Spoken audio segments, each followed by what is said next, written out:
ಉಳ್ಳಾಲ ನಗರ ಪೌರ ಸನ್ಮಾನ ಸಮಿತಿ ಇದರ ಆಶ್ರಯದಲ್ಲಿ ಮಂಗಳೂರು ಕ್ಷೇತ್ರದಲ್ಲಿ 5 ಬಾರಿ ಶಾಸಕರಾಗಿ ಆಯ್ಕೆಯಾಗಿ ಪ್ರಸಕ್ತ ವಿಧಾನಸಭಾ ಅಧ್ಯಕ್ಷ ಯುಟಿ ಖಾದರ್ ಅವರಿಗೆ ಪೌರ ಸನ್ಮಾನ ಕಾರ್ಯಕ್ರಮ ಜೂನ್ 11ರಂದು ಭಾನುವಾರ ಸಂಜೆ 6 ಗಂಟೆಗೆ ಉಳ್ಳಾಲ ನಗರಸಭೆ ಮೈದಾನದಲ್ಲಿ ಜರುಗಲಿದೆ ಎಂದು ಸಮಿತಿಯ ಅಧ್ಯಕ್ಷ ಈಶ್ವರ್ ಉಳ್ಳಾಲ್ ಹೇಳಿದ್ದಾರೆ. ಪತ್ರಿಕಾಗೋಷ್ಠಿಯಲ್ಲಿ ಉಳ್ಳಾಲ ಬ್ಲಾಕ್ ಅಧ್ಯಕ್ಷ ಸದಾಶಿವ ಉಳ್ಳಾಲ್, ಕಾಂಗ್ರೆಸ್ ಮುಖಂಡ ಮುಸ್ತಫಾ ಉಳ್ಳಾಲ್, ಡೆನಿಸ್ ಡಿಸೋಜಾ ಮತ್ತಿತರರು ಉಪಸ್ಥಿತರಿದ್ದರು. ನಿಜ ಸತ್ಯ. ರಾಜಕೀಯ ವ್ಯವಸ್ಥೆ ಪ್ರಜಾತಂತ್ರದ ಮೂಲ. ಇಲ್ಲಿ ರಾಜ್ಯಾಂಗ, ನ್ಯಾಯಾಂಗ ಮತ್ತು ಶಾಸಕ ದೇಶದ ವ್ಯವಸ್ಥೆಯ ಮೂಲ ಕಂಬಗಳು. ಇವೆಲ್ಲರ ಮುಖ್ಯಸ್ಥರಾಗಿ ಜನತೆವೆತ್ತ ರಾಷ್ಟ್ರಪತಿಗಳು ಪ್ರಥಮಪ್ರಜೆಯಾಗಿ ದೇಶವನ್ನು ಮುನ್ನಡೆಸುತ್ತಾರೆ. ನಂತರ ಮಂತ್ರಿಮಂಡಲದ ಮುಖ್ಯಸ್ಥರಾದ ಪ್ರಧಾನಮಂತ್ರಿಗಳು ಆಡಳಿತ ವ್ಯವಸ್ಥೆಯ ಜವಾಬ್ದಾರರಾಗಿ ಸೇವೆಯನ್ನು ಸಲ್ಲಿಸುತ್ತಾರೆ. ಇದು ರಾಷ್ಟ್ರ ಮತ್ತು ರಾಜ್ಯ ಸರ್ಕಾರದ ವ್ಯವಸ್ಥೆಯಲ್ಲಿ ಸಮಾನ ರೀತಿಯ ಅಧಿಕಾರ, ಅಂದರೆ ರಾಜ್ಯಪಾಲರು ಮತ್ತು ಮುಖ್ಯಮಂತ್ರಿ ಯಾದಿಯಾಗಿ ವಿವರಿಸಲ್ಪಡುತ್ತದೆ.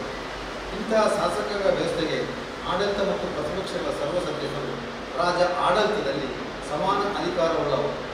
ಆಡಳಿತ ಪಕ್ಷದಲ್ಲಿ ವ್ಯವಸ್ಥೆ ಕೇಂದ್ರೀಕೃತವಾಗಿದ್ದರೆ ಪ್ರತಿಪಕ್ಷಗಳಿಗೆ ಸೂಕ್ತ ರೀತಿಯಲ್ಲಿ ಆಡಳಿತದ ಮಾರ್ಗದರ್ಶನ ಮತ್ತು ಬೇಕು ಬೇಡಗಳ ಮೇಲೆ ಚರ್ಚೆ ನಡೆಸಿ ಅಭಿವೃದ್ಧಿ ಪರ ಕೆಲಸ ಮಾಡಲು ಅನುವು ಮಾಡಿಕೊಡಬೇಕಾದ ನಿರ್ದೇಶನವಿದೆ. ಈ ರಾಜಕೀಯ ಸ್ಥಿತಿಗೆ ಎಲ್ಲ ಜಾತಿ, ಎಲ್ಲ ಧರ್ಮಗಳನ್ನು ಒಟ್ಟಿಗೆ ಸೇರಿಸಿಕೊಂಡು ಪ್ರತಿಯೊಂದು ಧಾರ್ಮಿಕ ಕ್ಷೇತ್ರಗಳಿಗೂ ಕೂಡ ಪ್ರತ್ಯೇಕ ಯಾವತ್ತೂ ಸಂಸ್ಥೆಗಳಿದ್ದಂಗೆ ಸ್ಪಂದನೆ ಮಾಡುವಂಥ ಶಾಸಕರಾಗಿದ್ದು, ಈ ನೆಲೆಯಲ್ಲಿ ಜಾತ್ಯತೀತ ಭಾಗ, ಈ ಭಾಗದಲ್ಲಿ ಮಂಗಳೂರು ಕ್ಷೇತ್ರ ಜಾತ್ಯತೀತ ಒಪ್ಪಿಗೆಯಾಗಿರಬೇಕು, ಎಲ್ಲರೂ ಒಟ್ಟಿಗೆ ಸೇರಿಸಿಕೊಂಡು ಹೋಗಬೇಕು ಅನ್ನೋ ಉದ್ದೇಶವನ್ನು ಕೆಲಸ ಮಾಡಿಕೊಳ್ಳುವಂಥವ್ರು.